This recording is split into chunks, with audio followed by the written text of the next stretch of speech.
Hello, everyone. Welcome to this week's episode on Laid Back the Rosinga podcast. And our topic for this week is infrastructure deficit and investing in Nigeria. So today we'll be talking to Chinedum Obanye. Chinedum works with one of the notable development financial institutions in Nigeria. Hello, Chinedum. Welcome back to Thank the you, show. my brother. Always a pleasure to be here. How are you?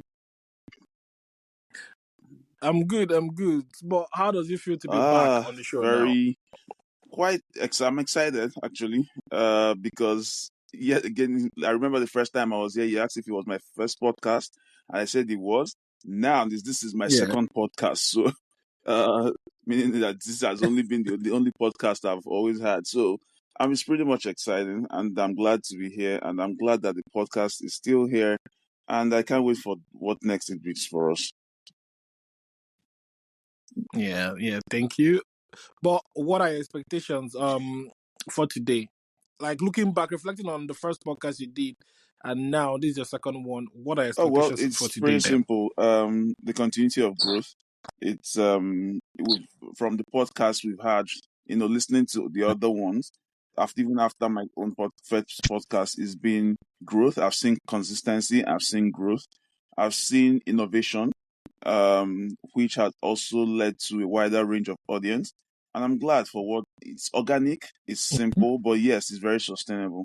So my expectation there is that we'll continue on this path, and that's today, I expect to also communicate what I feel about the infrastructure space and what it's the antecedents and how we can grow as a nation and as individuals in investing in infrastructure in Nigeria. Okay, thank you.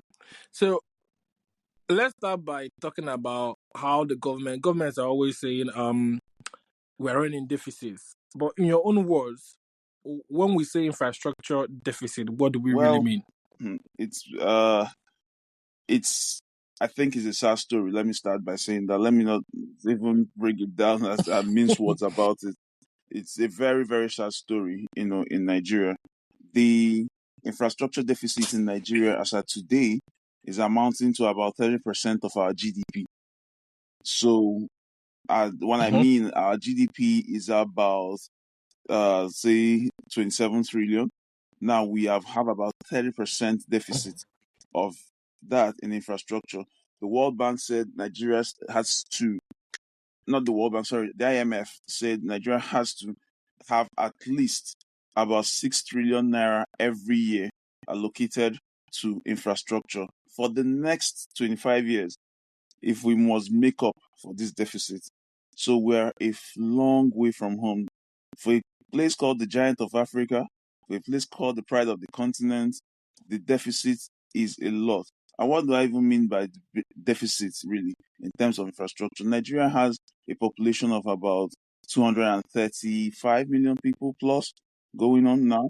And Mhm. we a simple standard of the World Bank says at least there should be 50 to 70 people enjoying one point of social amenity at every point. So, be it roads, be it municipal services, be it transport, whatever, 60 or 70 people should be accessing one point of that social amenity at a particular time. But in Nigeria, we have at least 700 to 850 people accessing one point of social amenity in Nigeria as of today. So it's a very huge gap. And today, but all hope is not lost, really. We are at that point where we can also turn things around. We are talking about mindset shifting and having a change in our mindsets. If we do start from there, I'm sure we will be able to cover this gap in the shortest time possible. Okay. But we've talked about mindset shift to change things. But what do you think are the causes of the infrastructure deficit we see in Oh Nigeria? well, What do you think are the causes top to top of start the with? list is the lack of sheer will and political will to implement by the government. The first initiator provider of any basic infrastructure in any society is the government, really, because that's why they're elected into these offices. But we've seen over time, we've seen that there has been that lack of political will to implement. And of course, time is an asset, but if not used properly, becomes an adversary to you. Over time, what we have failed to do over time has compounded to where we are today in terms of infrastructure deficit. And it's also unfortunate that even when we realize it, there's still not that political will for us to aggressively and deliberately tackle this gap. So we keep creating, we keep having that gap because, for one thing, again, social factors. One, population is on the increase. So we cannot use what we had, the number of infrastructure that we, or the amount of infrastructure we had, or the infrastructure plan that we were using for a decade ago to attack problems of today. So those are one of the issues that we're having. Another is our cost of financing. Inflation is hitting everywhere, which is also a vice versa issue, really, because if we had the infrastructure in place, it would not actually have happened. That we would have a lot of inflations today, because infrastructure is one of the key hedging instruments against inflation. But that's, since we don't have it, the inflation will come, and of course, the cost of building an infrastructure today is almost double what it was as last year. So it's a lot of problem as well. And then we are also a country that is hugely indebted. There are a lot of borrowings, there are a lot of debentures on Nigeria, and so we don't even have that free cash flow to even fund our own infrastructure. Or even when we do get those borrowings, they are wrongly channeled for the wrong reasons. And those, amongst others, are really what are the causes, I feel, are the causes for the major infrastructure gap we have today in the country. But that infrastructure gap you just mentioned now, Yeah. because I'm thinking how that came about, because we've talked about the causes, but why do you think the infrastructure system in Nigeria is underfunded? Well, yeah. Because, for example, if you look at education, health, roads, transportation, and all, what, looking at one sector, if you want to Mm-hmm. if you want to choose one sector, why do you think it is underfunded when we know every thriving nation or economy actually needs this My brother, infrastructure? it still boils down to the political will, really. It's about, I want to Yeah. do something. Let's bring it very nuclear. In your house, in the house that you run, your own home, water goes off. You need to know what's the root cause of the problem, why you don't have water in your house, for example, or there is no light. You Yeah. decide, okay, Yeah. there's no light. What can I do to have light? I can either buy a generator, or I can get a solar powered system, or I can buy an inverter, or I can buy a candle. Yeah. But there is the Mm. underlying reason here is I want to have light. How I get it, in one may be very expensive. That is if I want to do solar panels and all that, which I may not be able to afford. But at the same time, I can also buy a candle. But the underlying point is that you have the will to have light in your house, or just for sight, anything you want to do, but you just want to have light in your house. The same. So that's the same way it transcends to the general infrastructure space. Why are we not having this? Is still just lack of the political will. Because if this is very important to us as a nation, I believe our leaders should, those in government, those in captains of industries, should also take very deliberate steps. If today we have a president that, I'm reading your manifesto, and your manifesto is not more than 2 pages, saying, I am promising to give you constant power supply and good roads, Mm. I think I'll vote for that president, regardless of who he is. Because one, I think you're very deliberate about what you want to do, and you're going to you're going to be deliberate in pushing funding to those areas that you've mentioned. Because really, Projects. Yeah. are we a country that is rich? Yes, we are. We make a lot of money as Nigeria. You just like you're a man surrounded by a river and you're washing your hand with spit. It's just lack of the will to get to the river, or just the will to put your hands in the water and wash your hands. That's just what is going wrong with us.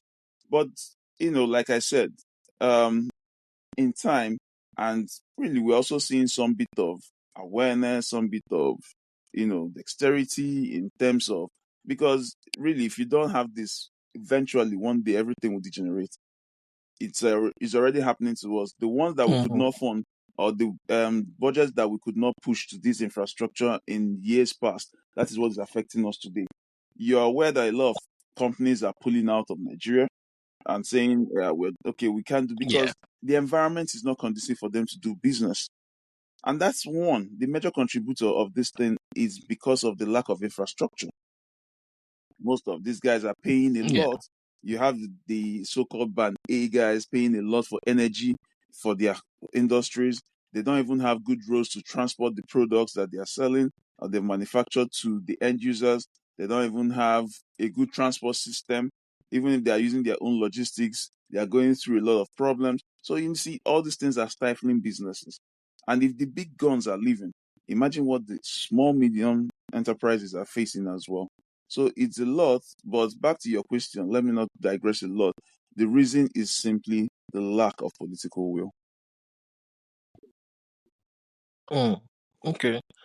Now, let me take you back to the gap you mentioned, the Yeah, infrastructural gap you mentioned, and you also mentioned that a lot of companies are actually leaving, all right, because they don't have good network to actually even transport um absolutely. their goods and services, as well as the problem with Yeah. electricity, high cost of high bills they Mm-hmm. actually receive these days. So looking at that now, so what do you think, because you Mm-hmm. mentioned different things, but what do you think are the specific infrastructural needs in Nigeria right now, and what kind of investment do you think is needed to close that gap? Is it are we looking at transportation mainly? Are we looking at energy? Are we looking at water? Are we looking at education? Are we looking at health? What do you think are the needs that an investment can be used to actually close this gap at this point? Okay, so I'll say one thing. For me, from my own perspective, one of the major things we need, first of all, is power in Nigeria. I'll start with Okay. giving you an example. Just about 6 months ago, we celebrated a state called Abia, that there has been Yeah. a two mega power installation of a power grid. So they've gone off the grid. They are powering almost the entire Aba, of the grid, and they are providing alternative power. I can assure you that the GDP between 6 months, that was in January, till now, of Aba must have at least grown up by at least 30%. And that's because one of the reasons is Okay. because when I have sustainable power, every other thing that I need to do, it's almost easy peasy. If today I'm assured of 24 hours light in Nigeria, I'm sure that I can work. Nigerians are very hardworking people. We're very enterprising. When 24 hours is Yeah. barely not enough for us. Yeah. So imagine where we have Yeah. 24 hours light. Nigerians will actually do triple jobs, and it will be very easy for us to manage Yeah. True. because it's something we can do and do effortlessly. So power is the first one. They need to get Yeah. into the investment of power. Good enough. There's been a bit of sensitization. There's a bit of growing awareness in terms of going off the grid, providing renewable energy, providing alternative sources from biomass and all that. So everybody um everybody's facing and becoming deliberate about them, because everybody wants that sustainable power. But if the government can also provide you know sustainable power, which they have done, about 2 weeks ago there was a sustained legislation to allow states to have their own regulatory commissions now, energy regulatory commissions. So you Nice. know Nice. So are they yeah. taking sorry, I'm cutting you short. So are they taking the power away? Not power in terms of energy generation, but are they taking the power away from the private sectors and private companies who are actually delivering this who are actually delivering the Well, electricity at no. the moment? So they are decentralizing the generation and all forms of power. The power from this generation to transmission to distribution from the federal government. So, Yeah. states are allowed to now get their own generating companies. They can get their own transmission companies. They can get their own. Of course, most of them already have their distribution companies already. Some of them are so. Most of them are Okay. public-private partnerships, and so that's what they have done. What's the good thing about it is that they're allowing the private sector to play in the entire value chain of power, which is a good thing. If we notice, Okay. the government has Mm. failed us already, and that's why we have the deficit. So that's why we have this gap. That's Yeah. why, because they lack the will. But the private Yeah. sector has that will. So if you introduce the private sector into it, the private sector also has the funding. They have that free cash flow. They have that monies are there with them. Talk about the banks, talk about Mm. the mortgage institutions, talk about everybody in the private sector can actually come and play actively. Just the same way we have the private sectors playing in the Genco, one of them, which is the Transcorp, Transcorp Power, and they're generating, and they've Yeah. been there.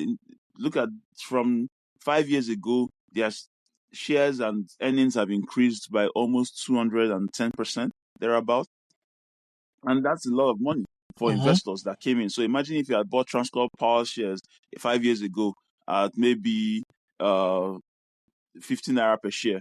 As of today, you'll be talking about 1,000 naira per share. So that's a lot of money that you have made. And that's Mm-hmm. because you're just speaking to basic needs of people. Let's even leave power. Yeah. Let's talk about roads as well. The Yes. road networks, they are the ones that facilitate commerce. Transportation facilitates businesses, facilitates movement of goods, services, a lot of things. Imagine if we could have take it a good road that takes us from that links the north, the south, the east on a very good highway, and it takes you about 2 to 3 hours to move from the south to the north in Nigeria, which is very possible. If we have the good infrastructure. Imagine how commerce and trade and businesses will thrive across the country.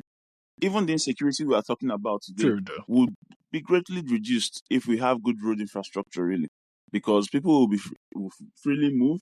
If there's an insecurity here, I can easily move from here to another place. I'm not thinking of how I'm going to commute on, or even on the road. If the potholes are not there, I'm not thinking of when I'm slowing down. An armed robber will come when I'm slowing down to just avoid a pothole to attack me. I can easily just move to go to where I'm going to. Yeah. So a typical example in in conversation with the government today, there's a new FCT minister, Mr. Projects, that came from Port Harcourt. And the first thing the guy did when he came here, what he did was he they've completed most of the roads, the highways in Abuja. And really, it became the movement time just was cut down by 50%. Personally, it took me about 30 minutes to get to work. Today, it takes me about 15. That's another 15 minutes added to Hmm. my productivity time. So yeah, my And your life life. exactly. I get more. I can get 15 minutes more sleep if need be. I can have 15 more Yeah. minutes to socialize with friends. Yeah. I can have 15 more minutes to talk to you on the Yeah. podcast. I can have 15 more. So many things. My life Yeah. improves by 15 minutes. Imagine if I can do that on the Yeah. roads generally. So I would say, between the roads, electricity, and then municipal services, especially water, a clean and sanitary water is very essential. Most of the issues and health issues we're having today is coming from communicable disease that we're getting because most our water infrastructure is next to nothing. We really don't have it. I don't even think a lot of water boards exist today. I don't know, but a lot of people a lot of Mhm. people have their personal boreholes and all that, and you know it's a lot. But let's even start with these three. There are lots more to do, but if we can have the good roads, a good transport system and power and our water, I think we'll be fine in terms of infrastructure development. Okay. That's very insightful. Because so I'm going to touch on each of the three sectors you mentioned, because you mentioned Yeah. power, transportation, and water. So I'm going to just take them one after the other. Because initially you mentioned that now the federal government has given the state government the power, because they've the power to actually generate their own power, because they've seen what has happened in Abia State. So do you think most of this, when it comes to power generation and Mhm. distribution, like you mentioned, do you think the most of the state governments will try as much as possible imitate or copy what has happened in Abia State, if that is actually working, or do you think they will try as much as possible to use maybe another source of power, or almost another source of energy or power, like hydrogen or coal? Then when it comes to transportation, Yeah, if you that's look true. around, I noticed Lagos State, even Abuja, they launched the Oh light yeah. rail system now, isn't it? So you have some trains running from one place to another, maybe not all over the place, but you have even the light rail system. They were actually announced and Yep. commissioned recently. So um, do you in terms of that, do you think they need to do more so that transportation of goods could be done via the transport via rail instead of just using the road? Because some of them using lorries can actually make the roads to be even worse. Because we've been talking about potholes, and they need to build the roads so that it can actually limit reduce that Turnaround time. Yeah. turnaround time and transportation time it takes from maybe from the east to Mm. the north and the rest of them. Then the water thing, um, I've seen some.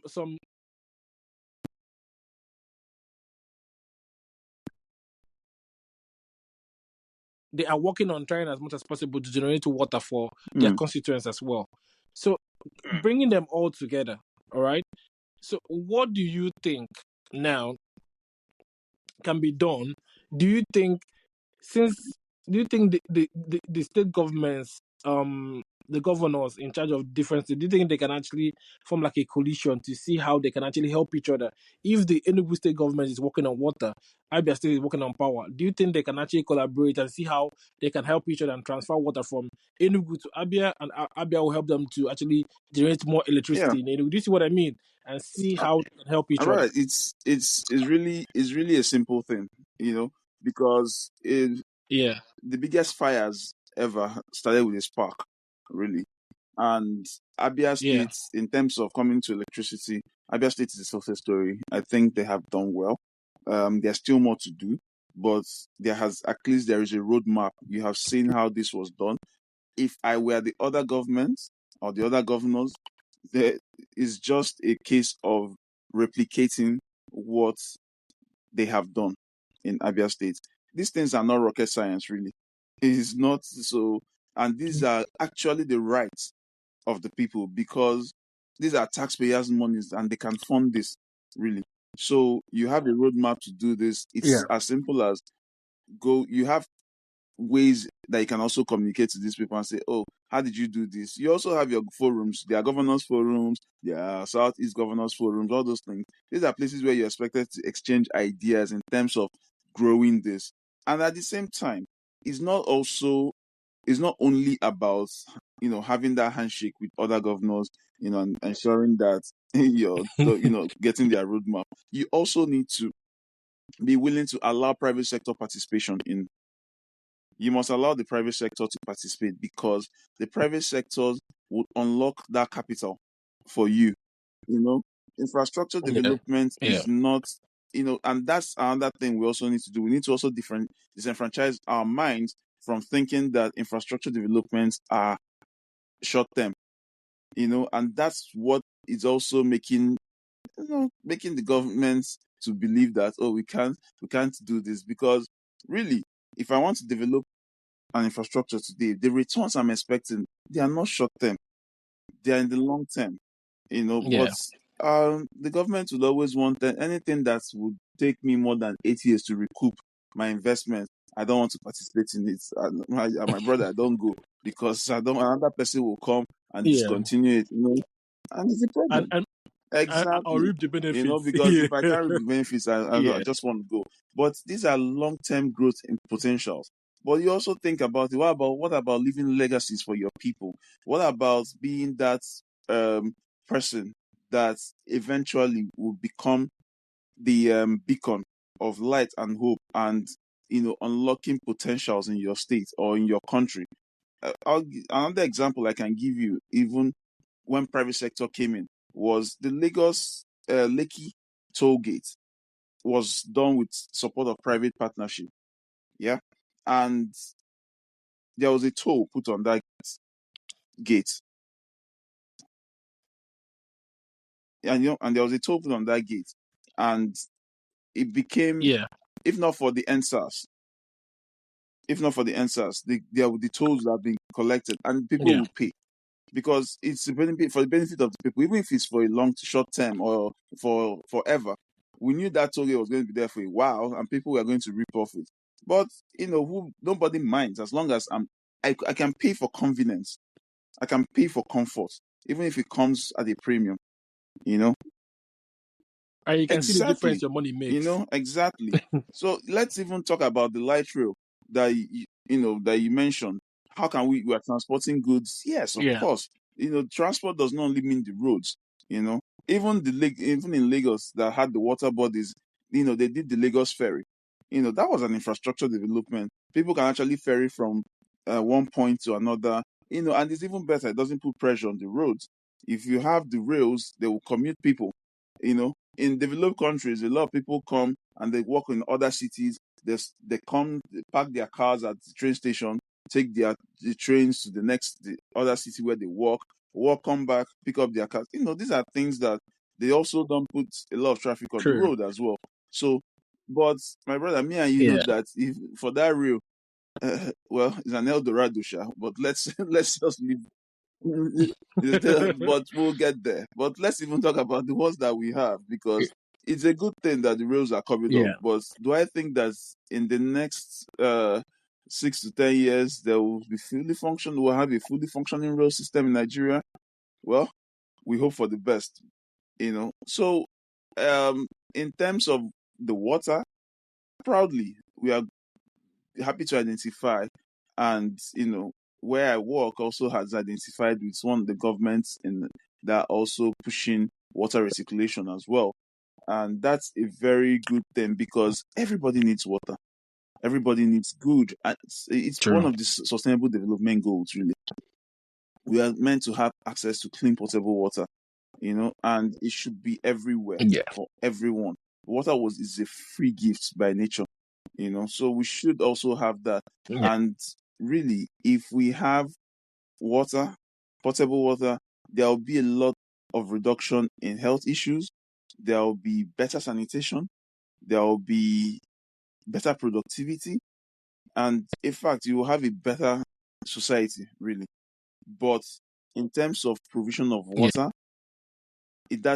that should not be debatable. Actually, it's something every government should actually play in.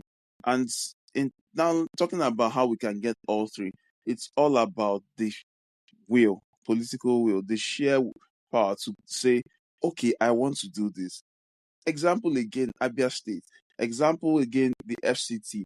People actually decided that I want to do this, I can do this, and they did it. The investors that came in are also recouping. And bet you the people that are Yeah. investing, there's not like these are conduits, because me and you could be investors in this thing, and there are long-term benefits to it. I could go through a bank who is participating in a public-private partnership with the government for an infrastructure development and invest. People raise bonds, they raise monies for, and if once people see that what I'm raising this money for is something that will be beneficial to me and to the society, people will invest. People would invest, and True. people will bring in money. We have a lot of Nigerians in the diaspora making a lot of money. They are also yearning to bring back money home, but really there is no confidence in the Yeah. True. system that I am going to, whatever I'm Yeah. bringing back home, I'm plowing back in terms of investment, will be used for the benefit of, which still boils down to that political will by our leaders. There will never be a better initiator for this infrastructure development than the government. It will always start with them because it's their sole responsibility and it is their mandate. But once they give you that push and they show that interest and they show that capacity in doing just a first phase of a project, you will see that if they ask for, it's just simple life. If I do something and I'm coming with equity and I provide it and say, okay, this is what I want to do, but I have done up to this, please help me to complete this one, people will naturally come, And like I said, infrastructure is one of the inflation we are having today in Nigeria is because we don't even have the infrastructure could have also helped us to monitor or even hedge that inflation. To hedge that, yes, because a lot of things that we would have done today, if we had done it like 10 years ago, by now the inflation that is hitting us will not, because those things are already in place, because so a lot of things will not the cost of living will not go high because the infrastructure would have checked that cost of living. It would have slowly gone up. That's why in developed countries, the inflation rates are not going so high because there's infrastructure. Interesting. But you did mention in participation of Mhm. private companies in delivering infrastructure services. So why do you think the government need to seek out these private companies? What is the need for the government for them to partner with these private companies to actually deliver Well, infrastructure to the people? it's about projecting them, really. It's about projecting them. They are the ones they need Yeah. to. They will be projected as the government of the. If anything that happens today, wherever you see an infrastructure development, you really don't attribute it to the private sector. You always know that it's the government of the day that takes the glory, even if there was a bit of private participation in Mhm. it. So it projects the government as in the government of the people for the people. But why do they need the private sector? Like I said, the private sector has the diligence, they have the sheer the willpower to proceed to start the project and finish it. It's which Yeah. is not Yeah. what we can say for the government of the day or for any government at all for that matter in Nigeria so far. But at the same time, the the bulk of funding, bulk of wealth, it lies with the private sector, really. There are a lot of Mm. there's money in the government coffers, but for real money, it's out there in the private sector because Nigeria is becoming private sector driven, which is a very good thing. That's why I said there is hope for infrastructure development because with the private sector drive, there is no way we cannot eventually conform to providing a conducive environment for that sector that provides most of the capital in the country. However, the The person that will private. provide this Yeah. conducive environment still will be the government. It's just the case of political will to say, I want to bring in these people for the benefit of my citizenry. And that's the only way. It will push the government, it will project them in a good light. For a government that you have seen, think about it, a government that you've seen someone has been in a political seat for the past 20 years, maybe not as president, maybe for senators that have been that have 10 or less, regimes. They've been there since different administrations. And you ask yourself, if you had embarked on one infrastructure development or pushed a legislation that made sure that one infrastructure out of the three that we've discussed, electricity, transport or roads and water, were brought to fore and we are highly empowered and they are actively working in Nigeria. You think in 20 years you may not have recouped your investment? Whoever you talk to, whoever you try to parley or woo to come into that investment with you from the private sector, at 20 years they would have recouped that investment, and it Yeah. wouldn't have, at this point, it would have left a legacy for you, projected you in a good light, and at the same time you would have also made some considerable amount of money over 20 years because the cost of doing the infrastructure would have been recouped. And by this time in 20 years or in 30 years, you would be reaping just the profits, and basically everybody would be fine. It's a win-win situation for everybody. But there needs to be that handshake because the capital, the expertise lies with the private sector. Okay. Mm. But considering that technology, because this is the information age, considering that technology is changing Mm. so rapidly, all right, how do you think the governments can decide which infrastructure projects to actually prioritize? So if prioritizing an infrastructure project is also not rocket science. Anywhere you decide to start with, you would have started a noble feat, really, because at the end of the day, everyone matters. Everyone matters. I would say if I were the government, I would pay more attention to power. But let's look at technologies. Yeah. Even with technology advancements today, they all rely on power. Even technology, everything is driven by power.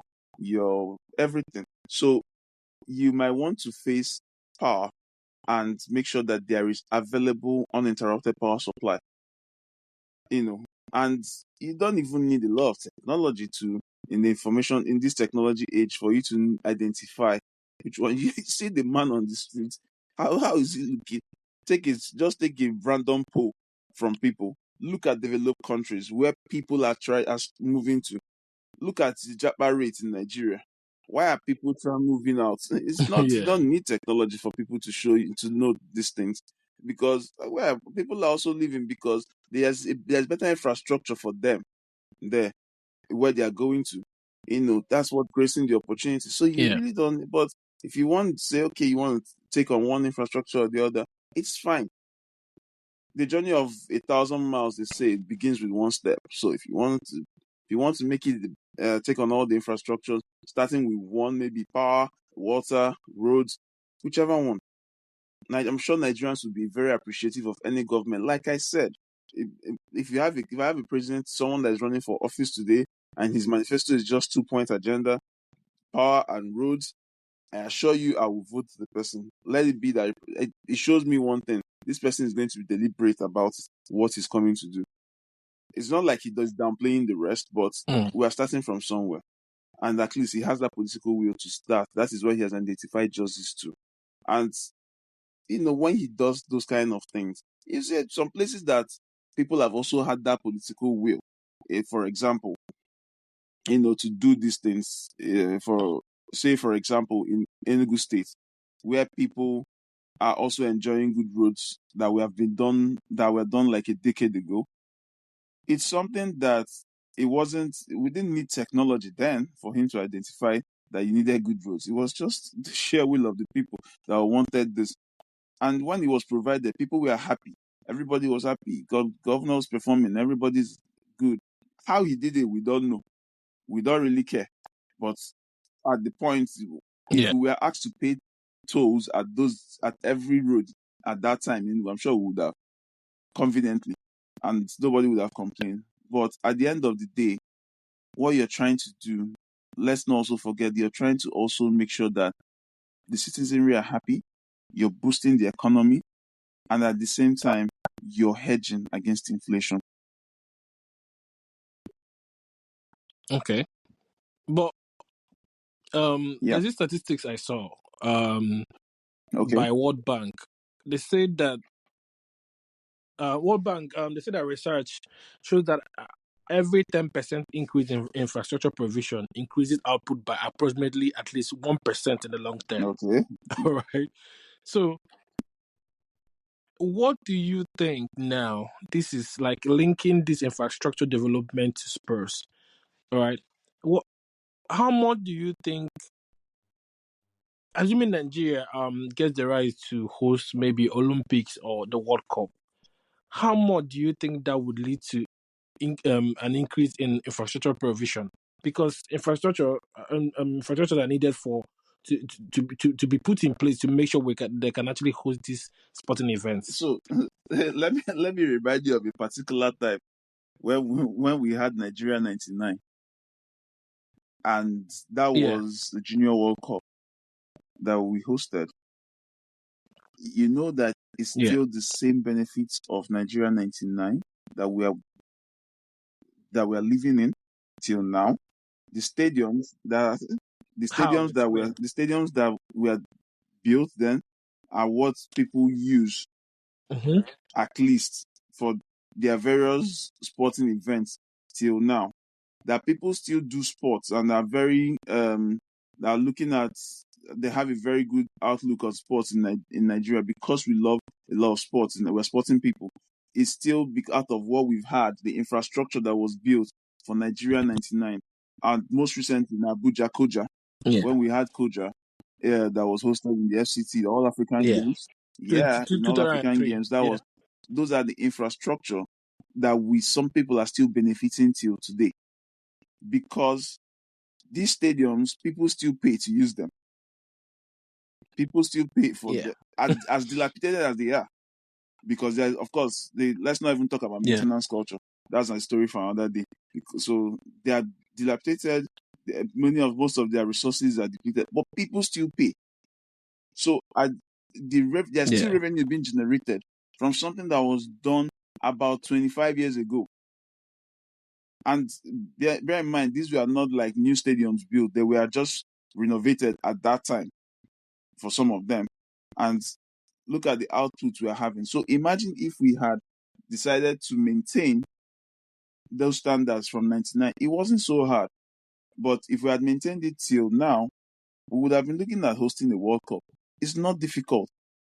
The Euro 2024 going Yeah. on, Germany didn't build any new stadium for this. They didn't, but Yeah. they're hosting the Euro 2024 effortlessly because the infrastructure has been there. And this is more revenue.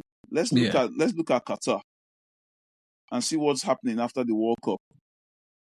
Let's look at Paris, where the Olympics is coming up very soon. France is not building anything new. Qatar that built, they had a lot of athletes go there to train in preparation for the Olympics and World Cup events and world events as well. But these are because the infrastructure Yeah. are there and they are world-class standards. It's not hard to do. Yeah. My brother, it's not hard to do. There is a roadmap to these things. People have done it before. Where we are starting is almost at the bottom of the food chain. There are people at the echelon of that food chain. So we can always just copy and what they do and replicate it. But like I said, the problem is the will of the implementers to do that, the will to implement, the will to drive this, the will to initiate it, to even say, okay, let's do this. Mindset shifts. Mindset shifts. We need a lot of that for us to be able to focus on this infrastructure. It affects all of us. Even in hosting the World Cup, we must have the three things that we talked about. There must be good roads, at least that will lead you to the stadium. There must be power in the stadium. There must be water for the health outlets. True. There So must be water these as are well. things that if we have these three things done at grassroots level, it's not hard for us to replicate it on the sporting arena, in the sporting sphere, because after all, they are part of social amenities as well. So it's just a matter of maintaining the standard and taking it to world-class level, and we'll attract the world to us. The future is Africa. People keep saying it, but the problem is that Africa does not see itself as its future, Nigeria especially. But Yeah. like I said, it's not all hope is not lost. We will always keep leveraging on the uh, private sector to have a handshake with the public to drive this. Okay. But I know you mentioned that maintenance culture is another thing altogether, but I'm going to ask about that. So, what if we end up building these infrastructures? What about the maintenance of them? Brother, How do you go about that? to talk about this thing is going well. It's about having that political will. Really, it's just about having that will. If ask yourself, that's one thing we lack in Nigeria, and it's also that has to do with a lot of paradigm shifts, mindset change, because we don't have that ownership mentality. We don't have that ownership mentality in Nigeria because we just feel it's not, after all, it's not my money, it's not my infrastructure, it's as simple as I use a washroom in a stadium and the tap goes off and I don't turn it back. I don't put it back on. It's just simple Yeah. things like that, you know. or even it's not there, I'll call the attention of the maintenance guy to just come and fix it. It's as simple as having that paradigm shift and that mindset that, okay, this is mine, and which would actually will have if we start participating in the investment in infrastructure.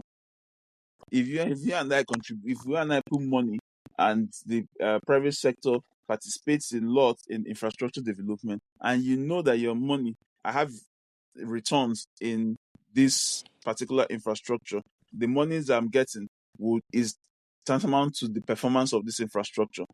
If I'm using that infrastructure, I'll be very careful too in maintaining it. I will have that Yeah. mindset of it's the ownership mindset, and I will maintain it.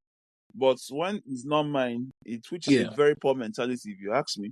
It's a haywire situation. Anything goes. So we need to actually have a real paradigm shift, and it's a culture of maintenance needs to be driven. But then it still boils down to, in driving that culture, you need the infrastructure to drive it.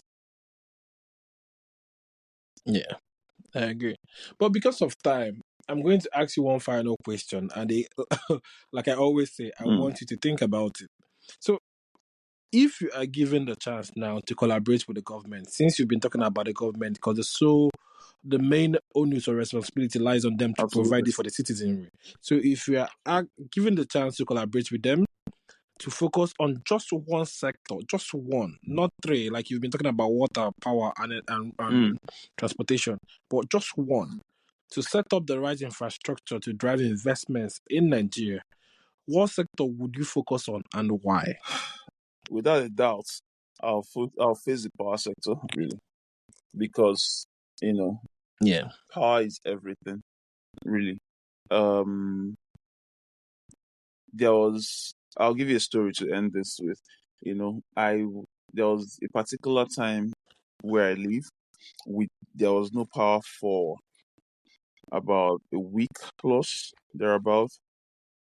And at the same time, unfortunately, there was fuel scarcity in in the country, so there was no way we could have gotten the generator to come on, alternative source of power, and it was everything. Productivity was on an all-time low for myself, for everybody around me that was within that vicinity and that environment. Productivity was low, and I tell you, the day power was restored, it was as if we had new life, as if it was renewed. Everything, it's so. Yeah. Power is everything. Power is security. Power is freedom. Power enables you. Power empowers you. Everything. So that there's a reason why it's called power. Actually, electricity is called power. Because I think it's the most integral infrastructure of all. Everyone needs to, because if there is power, there is almost everything you need. You can do almost anything. Like I said, we are people that can thrive on our own. Nigerians, just give us a bit of a lift by just giving us that power. And I promise you, give Nigeria 24 hours power supply today, come back in 3 to 5 years. I assure you it will not be the same Nigeria. Let's even leave the other infrastructure. But let's even in America, as big as America is, one of the sustaining infrastructures for them is power. There was a time that the crime rate, there was something about crime rate and all that, and there was a state that didn't because of flooding, didn't have light. Power was taken off a while, and in that 24 hours, it was restored after 24 hours was less. But within that 24 hours, the crime rate was almost double, isn't it? So meaning that crime is Yeah. everywhere. Everybody has that intent. But the thing is that sometimes when you have that power, there's somebody watching you. There's a CCTV or something that is powered up. You actually don't want, is a deterrent to you. That is one aspect and advantage of power. Yeah. So I would say let the government would partner with everyone. We are also at a very, very crucial time and a turning point where we have a government that has even shown that this can be done at grassroots level. When this mini grid was powered up in Abia State, that day it was the talk of the nation. Everybody celebrated it, and it was a win for Nigeria. If we can replicate this across the major cities in Nigeria, for a start, I think we're on our way to that El Dorado. That's a good one. That's a good way to end. But I have this question. I know I said the other question is the last question, but I have this question lingering by because you said power encompasses everything. So now I'm thinking the world is moving towards green future now. Do you think if we have constant power that it will also help us it also help to help in introducing electric vehicles into the onto the Nigerian road, because now you have power all the time. You can even charge them and use them on Nigerian Absolutely, roads. What do you think? absolutely. As a matter of fact, I had a team that actually talks up that is looking into green transport. Yeah, and what we are looking Yeah, at is how to propagate and um green electric vehicles everywhere in Nigeria. The yeah, problem, the headache we yeah, keep having is the question everybody's asking, and we are also the manufacturers along that whole chain is, what about the charging infrastructure? Believe you me, if yeah, electric vehicles can work, but they would also be way more expensive than the normal fossil fuel cars in Nigeria if they start putting in, because there is no charging infrastructure. Once you start having that, people will start looking for how to make money off it. So it will be very expensive. But if we can address the issue of power, yes, the world is going green.